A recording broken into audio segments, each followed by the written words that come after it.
Muito obrigado a todos que estão assistindo esse vídeo. Eu sou o Wilson Marques e ontem eu não assisto televisão. Eu estava no quarto, entrei no quarto do meu filho, estava passando o Fantástico, mas eu tenho uma audição, né? Eu não paro ali, vou sentar ali e vou assistir televisão. Não faço isso. Então, meu filho estava assistindo, não estava assistindo, estava ligado à televisão. Ele, a minha esposa e os meus dois outros filhos menores. E eu escutei o que o Cortella disse. Então, assim, a repórter da rede, eu gosto de chamar de Rede Bobo. A repórter colocou lá uma pergunta para ele, ele respondeu a pergunta, e hoje, agora cedo, eu estava refletindo em relação do que eu ouvi. E ontem estava falando sobre o tempo. Não foi citado o Henry Bergson na Rede Bobo. Eu não escutei o que o Cortella falou, mas assim, eu só escutei a voz dele e poucas palavras. Eu tenho muita preguiça de escutar esses enciclopedistas. Quem é o Cortella? Cortella, Karnal, eu chamo de idiotas. Por quê?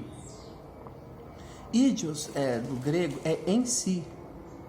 E em si é aquele que, se nós utilizarmos na expressão cartesiana, no código ergo sum, em si é aquele que transforma a verdade na sua opinião. Então, assim, quando você está dormindo, dentro do sonho, as sensações do seu corpo, elas são exatamente iguais às sensações de quando você está acordado. Exatamente iguais. Isso já foi discutido. Então, assim, eu não vi também, não foi citado, eu tenho certeza, se alguém assistiu, me fala, ontem o Cortella, o Tempo, a Rede Bobo, não foi citado o Henry Bergson, matéria e memória, tem uma relação estrita ao tempo. Não foi citado o capítulo 10 do livro do Agostinho, Confissões. Não foi citado Epimeteu e Prometeu. E não é porque isso seja a verdade que eu estou mencionando essas citações, mas são citações que vêm muito antes, e tudo que as pessoas falam relacionado a isso tem algum sentido que está ligado. Então, quando você acorda, aí você fala assim, agora é real. Quando você está dormindo, aí você também fala que é real. Lembre de alguma vez que você sonhou. Lembre, seja honesto. Quando você sonha, quando você está dormindo, não é sempre, mas você sonha.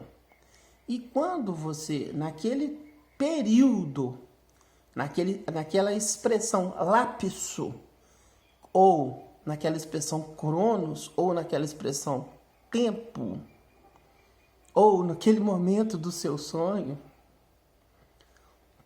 você está com convicção de que é real. Você não está lá no sonho, não, isso aqui é sonho, isso aqui não é real, não é assim não. E o seu corpo, até mesmo, tem pessoas que fazem as necessidades fisiológicas na cama, dormindo. Isso é uma prova de que o seu corpo ele está funcionando. E basta você lembrar que você continua respirando. Seus movimentos peristálticos permanecem. Tem um personagem muito interessante, Agatão, no Agatão, Aristófanes, mas especificamente Aristófanes. Vamos falar de Aristófanes a obra se chama As Nuvens. Aí ele fala assim, Estraíziades, mas o que Sócrates, quem ousa interromper meu mestre?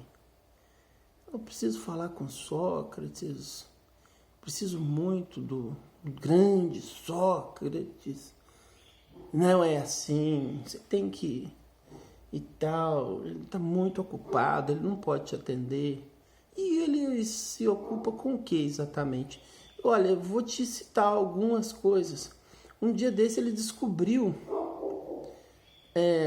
por onde sai os unidos do mosquito. Não acredito, é mesmo? E não é pela boca, pelo bico do mosquito, sei lá, boca, bico, né, do mosquito. Não diga! É interessante conhecermos essas obras, porque essas obras são matéria, como, por exemplo, se nós não tivermos Kant, é impossível nós termos o direito. Porque o direito ele parte do pressuposto kantiano, que o pressuposto que diferencia desejo, que é uma necessidade do corpo, e vontade, que é uma deliberação cognitiva. E essa deliberação cognitiva não é o corpo. Você sabe disso. Você, aí mesmo, você que está assistindo esse vídeo, você sabe que não é o seu corpo que pensa. O seu corpo deseja. Exatamente como um animal. Você não deseja um refrigerante. Ou melhor, você deseja um refrigerante. Você tem vontade de um refrigerante. E seu corpo tem desejo da água.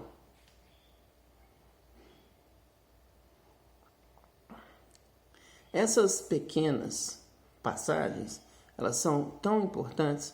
E na referência que eu estava falando das nuvens em Aristófanes, todos conhecem, é muito conhecido, Sócrates.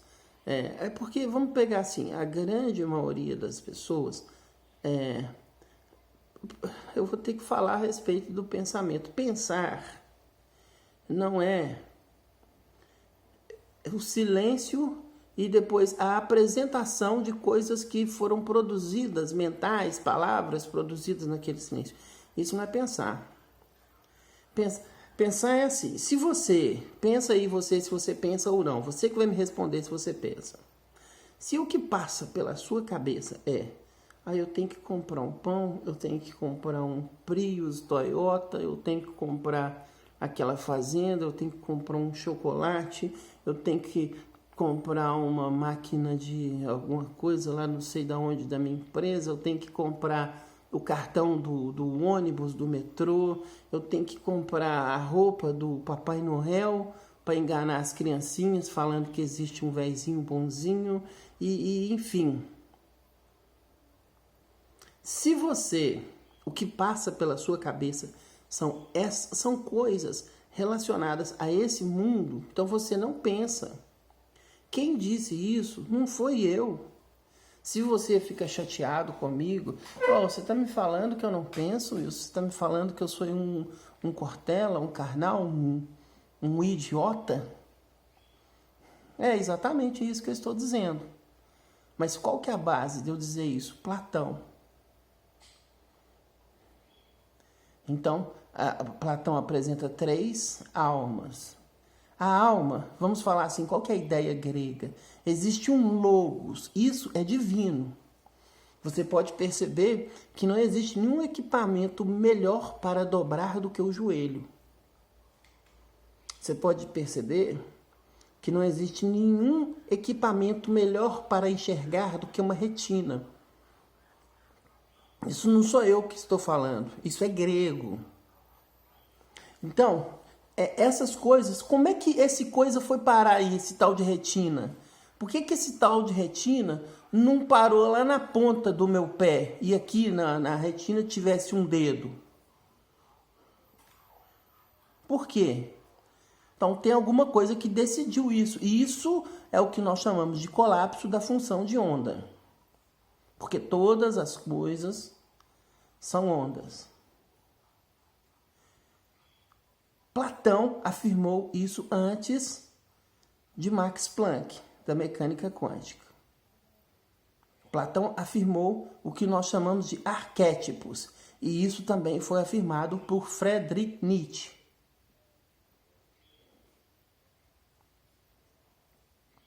É bem difícil você falar para mim que você é mais inteligente do que Friedrich Nietzsche ou do que Platão.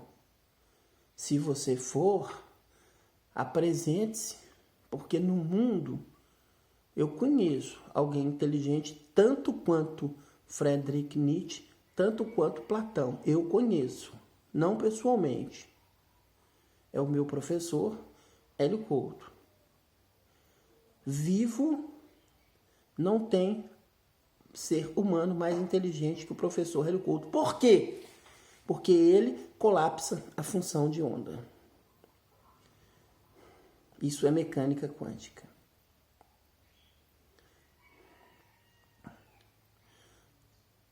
Quando eu expliquei algo, no vídeo anterior aí, eu falei, os 2 vídeos anteriores, eu falei de Maquiavel.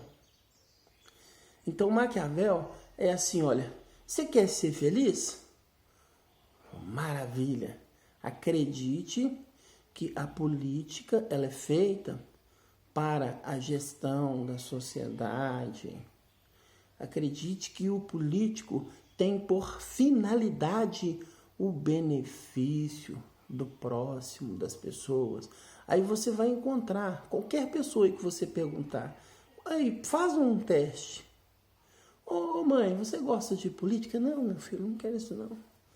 Faz um teste com seu amigo de trabalho. Ô amigão, você gosta de política? Não, não sai disso. Né? Por quê? Então, Maquiavel, no livro Príncipe, ele disse assim a você: você acredita que a política, os políticos, o objetivo deles é o bem do próximo? Parabéns, continue acreditando nisso e seja feliz. Mas se você quer ser governante, se você quer ser o político, aí, coleguinha, você já sabe que isso aí é uma balela. Você já sabe que é um engodo. Você já sabe que isso é um argumento apresentado lá na Arte de Ter Razão, de Schopenhauer. Então, se você porque quem gosta de política são somente os políticos. Somente os políticos. Porque qual que é a finalidade deles gostarem de política?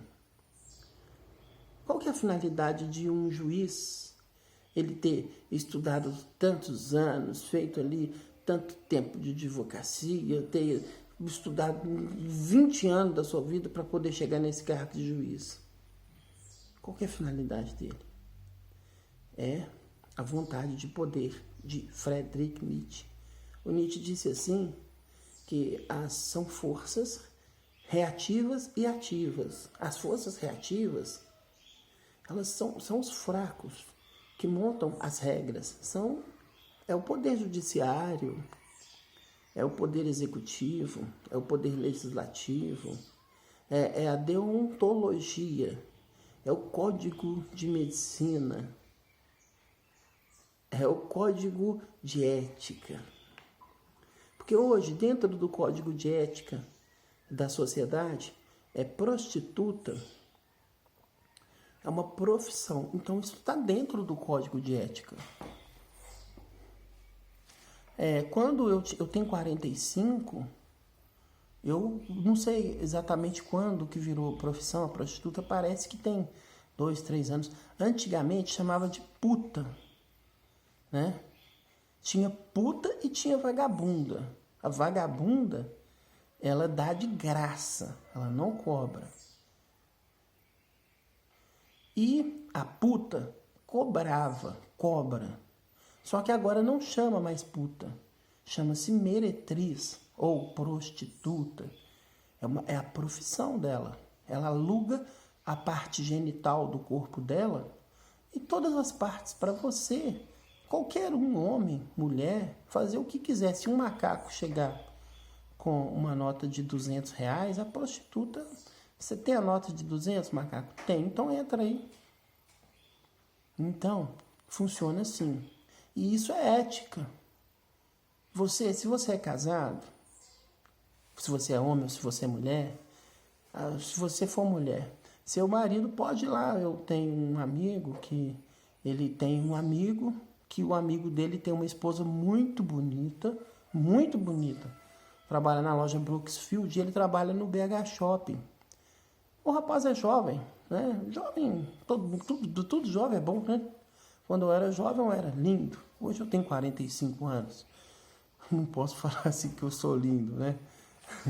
Eu tenho espelho, né? Essa câmera mesmo que eu estou gravando, eu estou vendo a minha imagem.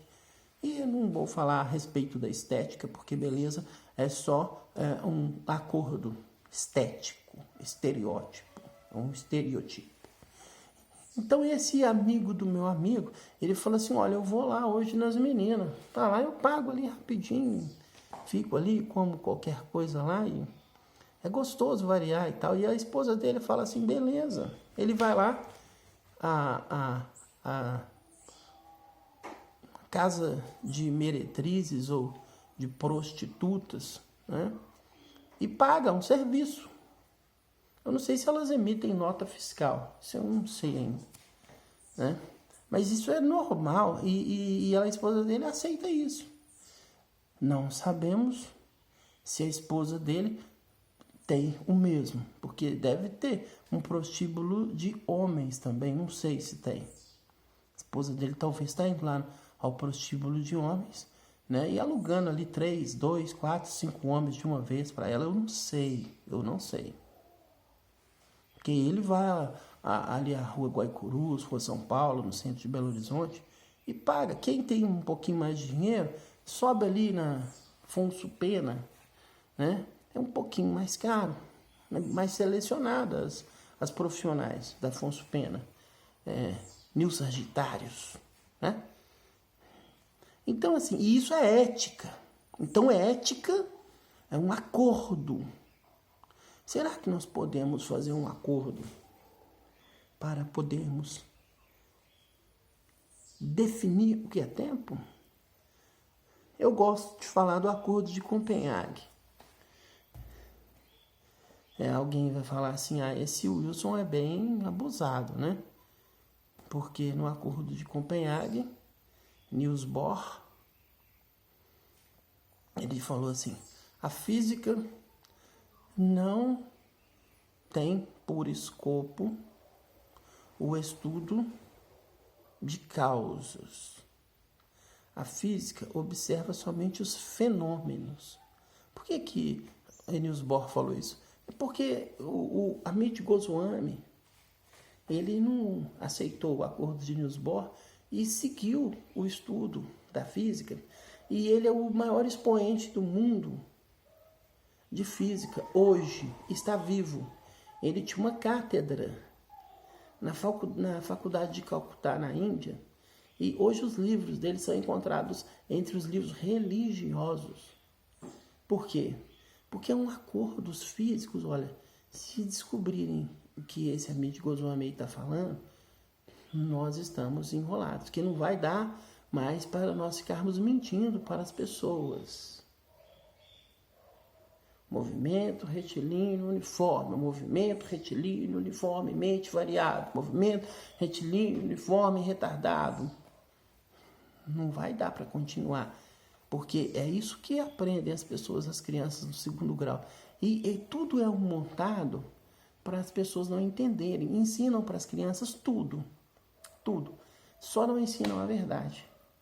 Só falta ensinar uma coisa, que é o Cortella da Rede Bobo falando sobre o tempo, né? Quando Aristóteles ia falar de alguma coisa,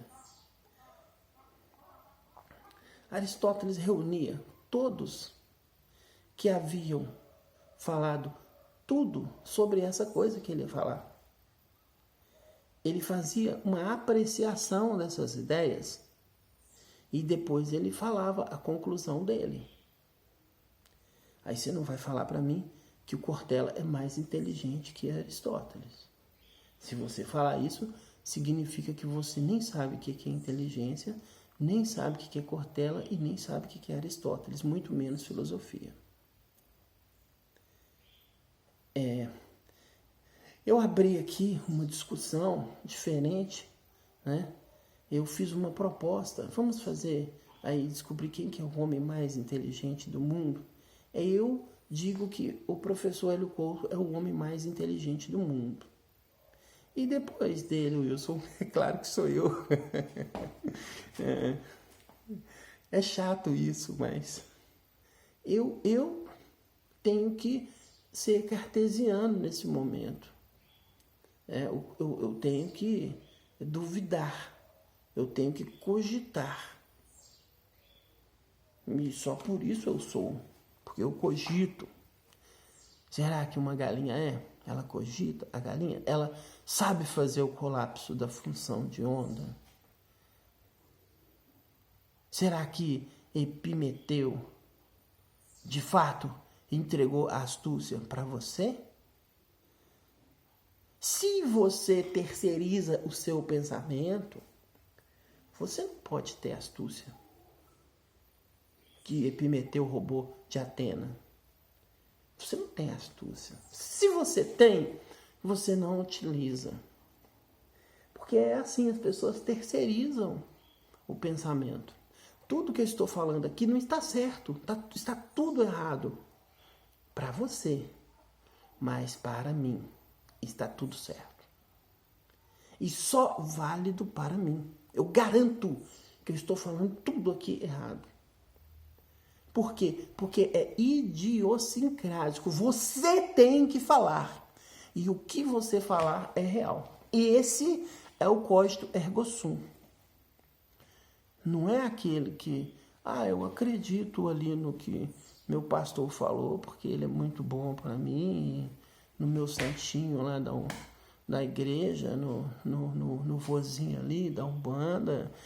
O vozinho da Umbanda tá de parabéns. Eu fiquei 2 anos. Eu frequentei, eu não posso falar que todas, mas muitas religiões, e uma delas foi a Umbanda. Eu não posso falar que eu não sou da Umbanda, porque um dia desses eu fui lá e lá a avó Joana tem o cachimbo, né? Ninguém nunca fumou o cachimbo da avó Joana. E esses dias eu fui lá, tá fechado, porque ela tem 81 anos e as filhas não querem abrir, a sociedade está pressionando que não pode abrir por causa dessa essa coisa aí de isolamento social. E aí ela entrou comigo, ela pode entrar comigo dentro do terreno da Umbanda. Tem muito tempo que eu não faço frequência lá, tem muitos anos, né? Não sei quantos, 5, por aí, não sei. Que eu me afastei, estou afastado, né? Aí eu fumei o cachimbo da avó Joana, né? Lá eles me falam que eu sou médium também. Lá eles falam que eu sou médium, que o meu é o vô Pedro. E o vô Pedro é um cara legal.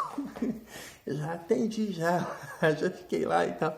É legal. E eu já fiz assim, muito trabalho assim, com isso. Teve um cunhado meu que o pai dele morreu. Aí ele entortou a boca assim, ó. Assim, ó. Meu cunhado. Aí ele, de repente voltava ao normal. Foi exames, médico, não sei o que e tal. Nada resolveu o problema. O nome dele é Klaus. Inclusive ele é da Sangha. Ele tá agora numa religião que chama Sangha. Ele pediu o dia que eu fui lá na casa dele, ele pegou um facão pra mim. Porque ele mora ali na Rua Bélgica, ali esquina da Rua França, no Eldorado, em Contagem. Ele pegou um facão. Eu fui lá com um amigo meu. Eu pensei assim, vou lá seguir, porque esse amigo, meu amigo também, gosta dessa coisa de mediunidade. Aí, o cara pegou um facão. Fui lá só para conversar, entrei dentro da casa dele. Aí ficou, o meu cunhado mediunizou e o meu amigo mediunizou também. Cada um com o espírito deles lá. Aí ficou um olhando assim, pô, com as caras assim. Aí o meu cunhado pegou com o espírito lá, pegou o facão, veio para poder pegar meu amigo. Foi muito engraçado, a história é real, né? A história é real. É o Alessandro, meu amigo. Mas, então, se você ousa pensar, se você não terceiriza o seu pensamento, vamos dar sequência aí, tá? Eu vou ficando por aqui, o Wilson Marques, Filosofia Instantânea.